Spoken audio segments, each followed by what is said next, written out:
Bienvenue dans le deuxième épisode de ce journal d'écriture. L'idée, elle est dorénavant un dimanche par mois de parler de l'écriture. Le premier épisode relatait les projets en cours, ceux qui me tiennent en ce moment, ceux que j'avance petit à petit et que je réfléchis à haute voix ici. Pour ce deuxième épisode, j'ai voulu faire un peu autre chose. J'ai voulu faire quelques petites réflexions autour de notions liées à l'idée d'écrire. C'est quelque chose que je fais depuis très longtemps, l'écriture, mais finalement, ça me pose encore plein de soucis et je ne sais pas trop par quel bout prendre l'écriture, d'où le fait que je vais justement ici tenter de réfléchir un tout petit peu. J'ai les petits billets que je vais tirer au sort. J'ai 5 petits passages, petites réflexions à faire sur 5 notions que j'avais envie de traiter. Certaines sont directement liées à des choses écrites tout récemment ou en cours d'écriture, d'autres sont plus générales. Le premier, je les prends un peu au bol et je vous les montre ici. Je ne sais pas si ça se voit. Voici le mot roman. Écrire un roman. C'est aujourd'hui l'ambition de tous ceux qui essayent d'écrire. Parce que le monde littéraire, ou en tout cas ce qui émerge du monde littéraire dans les médias dominants, ce qui émerge du monde littéraire dans les librairies et les bibliothèques, c'est les romans. Il faut aujourd'hui écrire un roman. Au moins un premier roman qui aura le label premier roman qui sera inscrit de manière extrêmement visible sur lui. Il faut écrire un roman. Et si possible, il faut écrire un roman assez traditionnel, avec des personnages auxquels le lecteur peut s'identifier facilement, avec une intrigue qui soit palpitante, ce qu'on appelle un page turner, un tourne-page, un roman où on a envie de tourner la prochaine page parce que on est pris dedans.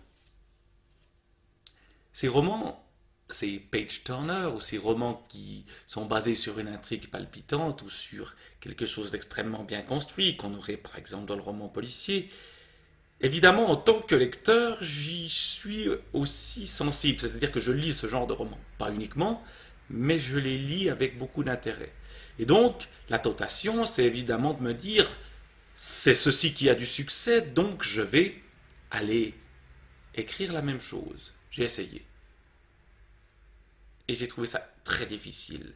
Parce que il y a un carcan extrêmement peu mobile, on se sent emprisonné par un genre qui souvent a un aspect tyrannique. Le roman est tyrannique. Nous vivons aujourd'hui à l'ère de la tyrannie du roman. Il faut écrire des romans, il faut construire des romans. On ne sort pas de cette forme-là. Et mon l'intérêt pour l'écriture vient peut-être justement du fait que j'aimerais sortir de ce carcan-là.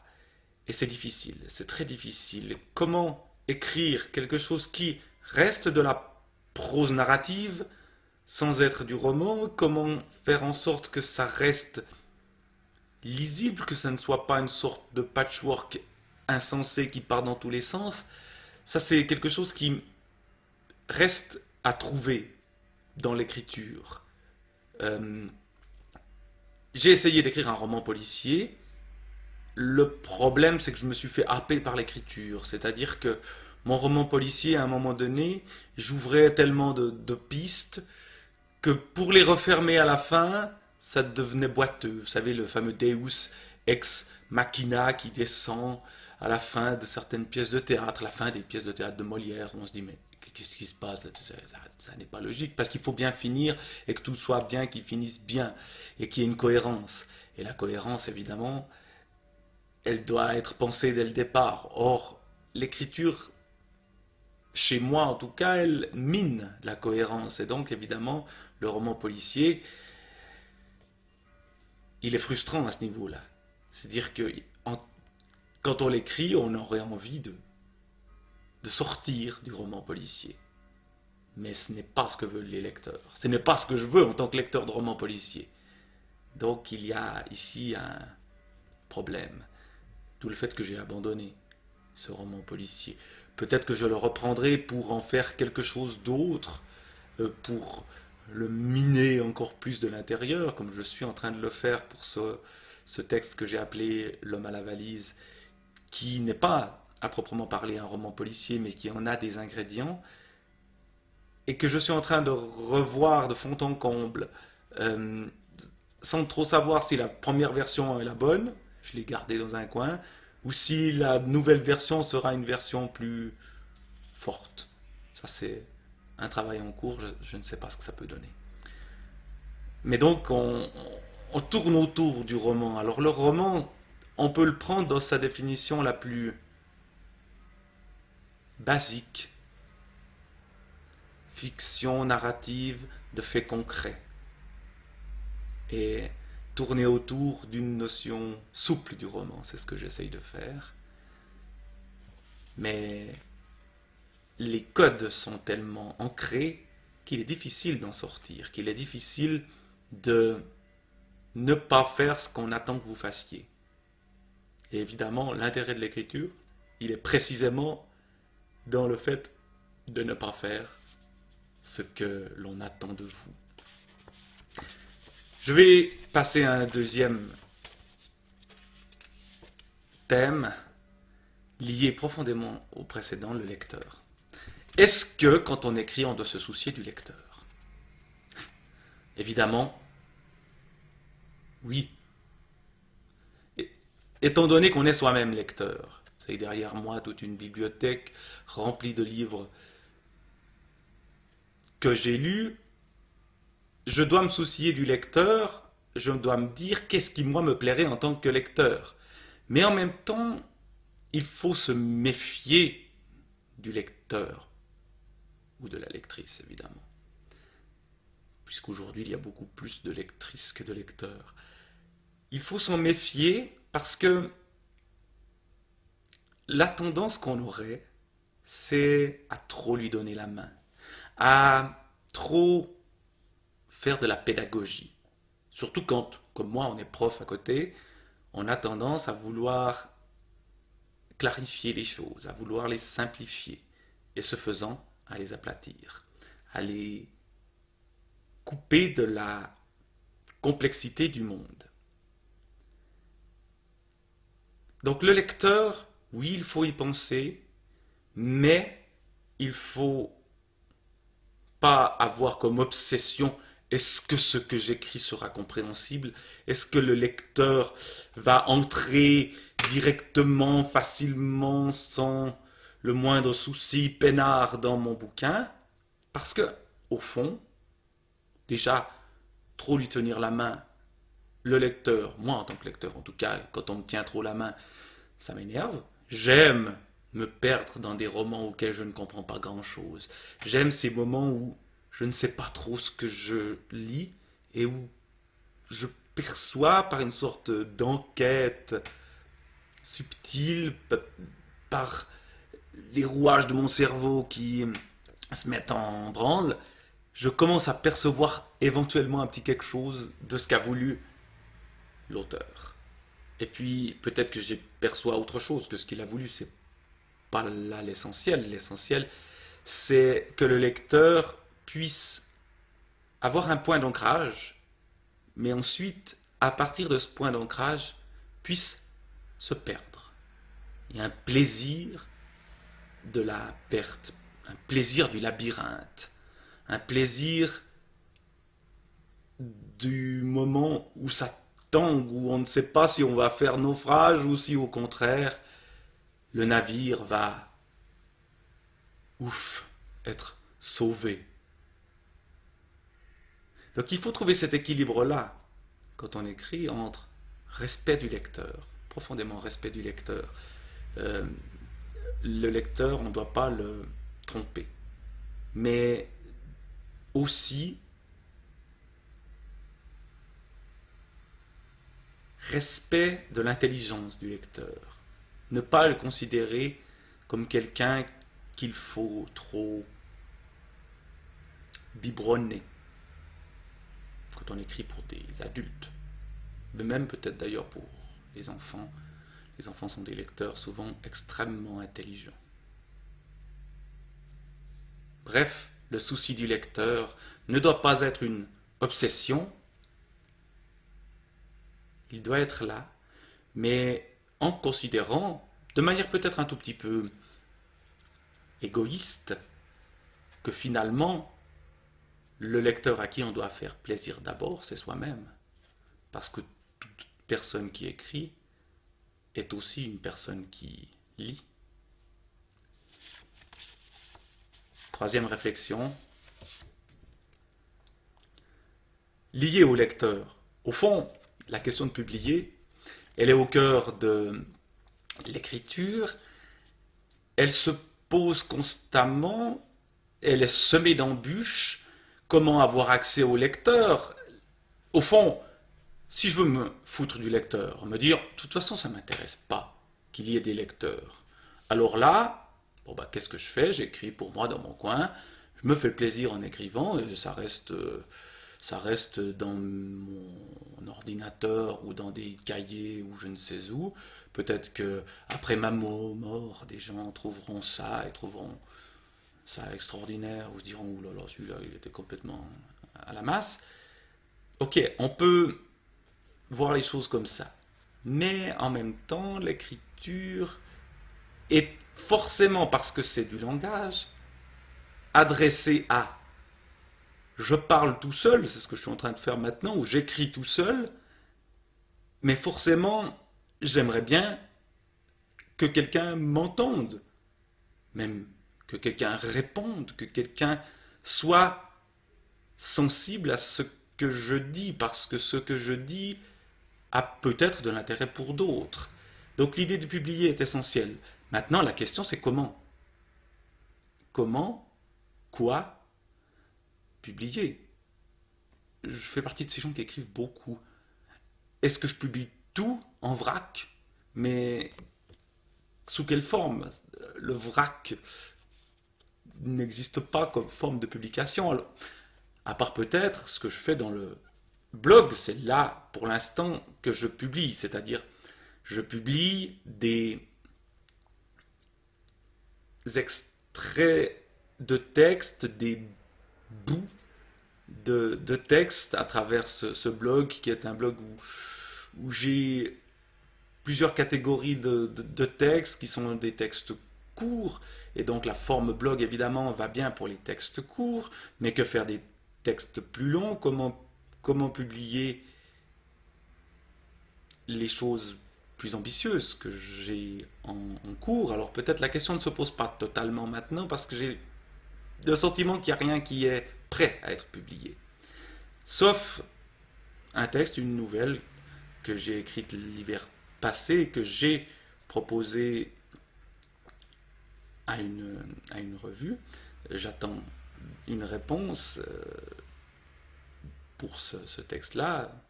Est-ce qu'il sera publié ou pas, évidemment? De cette éventuelle publication coulera une suite pour d'autres projets peut-être.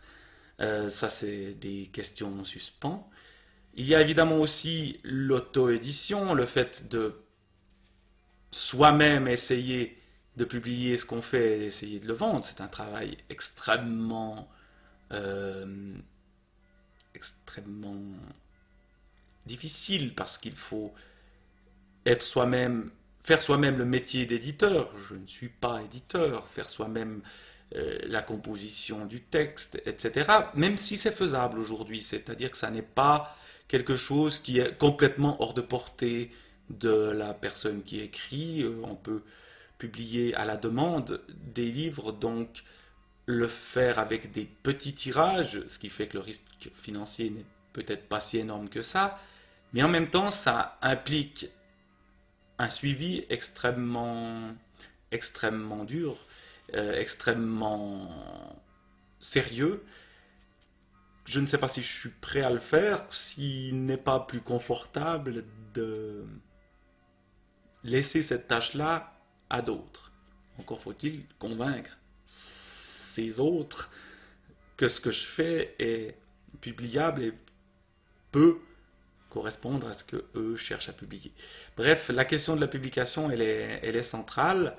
Euh, Elle est aussi liée à qu'est-ce que je veux montrer de moi. Alors évidemment, le fait par exemple de faire ces vidéos est une forme de mise en risque de moi-même, dans le sens où je montre ma figure, je parle à des gens qui sont de l'autre côté de cette vidéo qui ne me connaissent pas forcément, qui peuvent se faire une idée de moi à travers ces vidéos, donc peut-être qu'ils vont se dire, oh là là, celui-là, il fait un peu n'importe quoi, et donc avoir une vision très négative de ce que je fais, ou au contraire se trouver un intérêt à ce que je fais. Mais il y a cette prise de risque-là dans l'idée de publier. Donc, on y réfléchit à deux fois avant de publier quelque chose. Et puis après, il y a toute la question, quand on est dans la publication au livre, il y a dans mon blog des potentialités d'écriture, enfin de livres. Je fais par exemple le lundi la catégorie qui s'appelle Diconé avec les définitions de mots. C'est-à-dire que je tire au sort dans un dictionnaire un terme et j'en refais la définition. Évidemment, il y aurait la possibilité de faire un dictionnaire, des noms propres et des noms communs, à partir de ceci. Est-ce qu'il faut reprendre les chroniques, les petits textes tels quels? Est-ce qu'il faut faire des inédits? Est-ce qu'il faut les relier d'une façon plus originale? La question de la publication livre permet de formuler des projets peut-être plus précis. Bref, la question de la publication, c'est un chantier qui aujourd'hui reste ouvert et qui est totalement une plongée dans l'inconnu, pour moi. J'ai encore deux thèmes à aborder. Hypothèse. Alors, hypothèse, le terme est lié à la proposition 9 ou 10, 9, de l'atelier d'écriture de cet été proposé en ligne par François Bon, où il s'agissait à partir d'un texte écrit de poser des hypothèses, c'est-à-dire à partir d'un fragment d'écriture, comment aller plus loin. L'hypothèse serait ce qui précède le projet. J'ai fait l'exercice à partir d'un texte que j'avais écrit sur le chalet de Grand-Villard, où je passais certaines vacances quand j'étais enfant, un lieu oublié, même si ça n'est pas très loin, que je pourrais m'y rendre sans trop de difficultés, mais en même temps, les hypothèses, évidemment, d'une suite à ce petit souvenir d'enfance sont multiples et donc permettent d'ouvrir l'imaginaire. J'ai imaginé 4 hypothèses qui sont très différentes les unes des autres. Il y a ce projet lié aux vidéos que je n'ai pas encore mis en route, qui serait cette idée de revenir dans des endroits qui m'ont marqué, de filmer, de faire des petites vidéos autour et d'écrire aussi et de confronter ce qu'ils sont dans ma mémoire et ce qu'ils sont devenus en vrai, ce que j'en perçois de leur réalité actuelle. Cette expérience-là, j'ai envie de la faire pour plein de lieux, elle reste en suspens. Et puis il y a tout un projet aussi, ou toute une idée qu'il serait d'écrire autour de ma famille, de cette immense famille dans laquelle je suis un peu perdu, dans laquelle j'ai plaisir à vivre et de parler de ces gens-là. Mais là, évidemment, il y a aussi une grosse difficulté, c'est que c'est des gens qui sont réels. Est-ce qu'il faut en parler de manière indirecte? Est-ce qu'il faut se lancer dans quelque chose qui parle d'eux, au contraire, en donnant les noms? Mais dans ce cas-là, évidemment, quelle sera leur réaction? Là, il y a la question des lecteurs. Et ces gens de ma famille font partie des lecteurs que j'ai. En tout cas, pour une partie d'entre eux, ils me suivent. Donc là, il y a une réflexion à avoir sur qu'est-ce que je peux divulguer de ma famille ou pas. Et puis d'autres projets alors plus fous, une histoire de révolte des vaches dans les montagnes qui descendrait dans les villes, une autre histoire basée sur une photo. Bref, poser des hypothèses à partir de ce qu'on écrit et ouvrir le champ des possibles est quelque chose de nécessaire. Mais passer de l'hypothèse au projet, voilà la grosse difficulté. Parce que là, j'ai fait 4 hypothèses, lesquelles ont un potentiel pour l'avenir, pour donner une œuvre qui soit une œuvre plus suivie, une œuvre plus ambitieuse. Là, ça reste l'inconnu. Et puis, j'ai tendance à partir dans tous les sens et à avoir du plaisir à cela, c'est-à-dire à rompre ce que je fais pour passer à toute autre chose. Donc, comment rassembler tout? Je reviens à cette notion que je mets en avant sur mon blog, littérature, c'est-à-dire relier les choses qui sont pas forcément ratées, mais qui sont normalement pas reliées. C'est toute la méthode des surréalistes, du hasard objectif, du collage. Mettre l'un à côté de l'autre des choses qui ne sont pas faites pour être mises l'une à côté de l'autre. Et là, évidemment, il y a un côté un peu frustrant, c'est-à-dire qu'on aimerait bien avoir quelque chose qui coule de source, quelque chose qui ait une cohérence beaucoup plus profonde. Et ça me permet de directement passer au dernier mot que j'avais noté, le mot fragment. Écrire par fragment. C'est un peu ma méthode. C'est-à-dire que je prends des notes, je fais des petites choses qui créent une mosaïque, quelque chose qui, évidemment, est difficile à rassembler.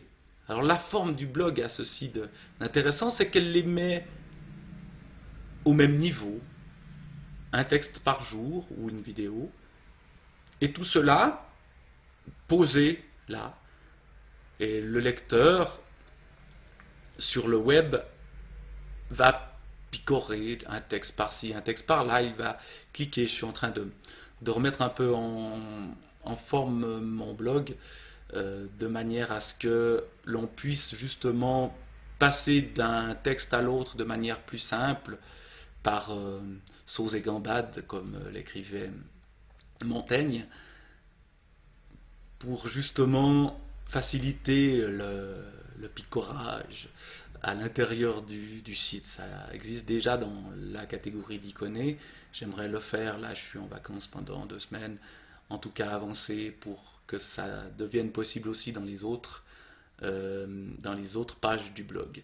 Bref, cette idée d'écriture fragmentaire qui s'oppose à cette idée de roman dont je parlais avant, qui concurrence les hypothèses dont je parlais aussi, qui viennent troubler l'écriture. C'est-à-dire que si l'écriture reste fragmentaire, elle n'arrive pas à s'agglutiner et à créer quelque chose qui soit une œuvre. Mais la notion même d'œuvre est contestable. La notion même d'œuvre, qu'est-ce que ce serait une œuvre?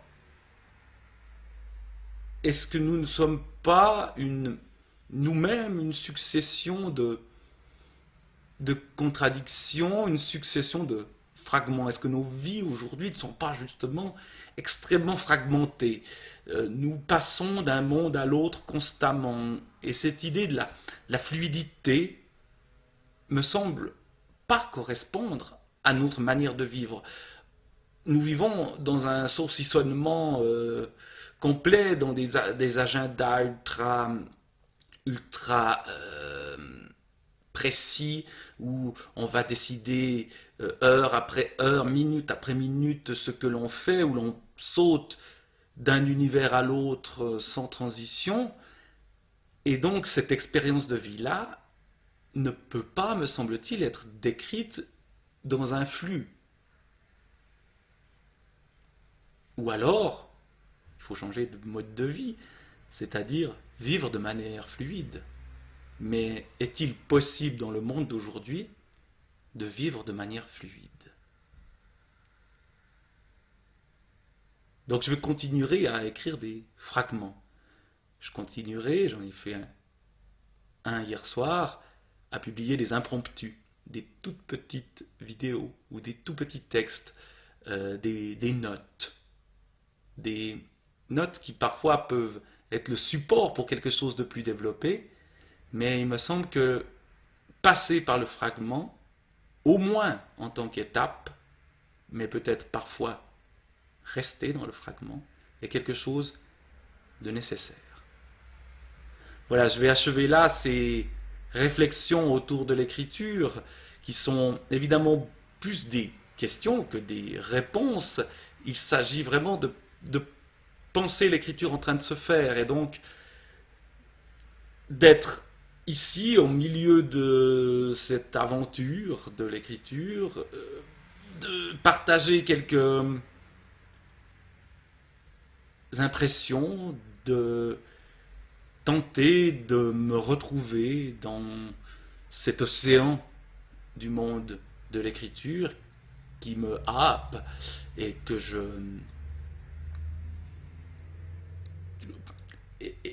vous voyez, là, tout d'un coup, je perds les mots dans lequel cet océan, pour filer la métaphore, je me noie, mais avec le plaisir de la noyade.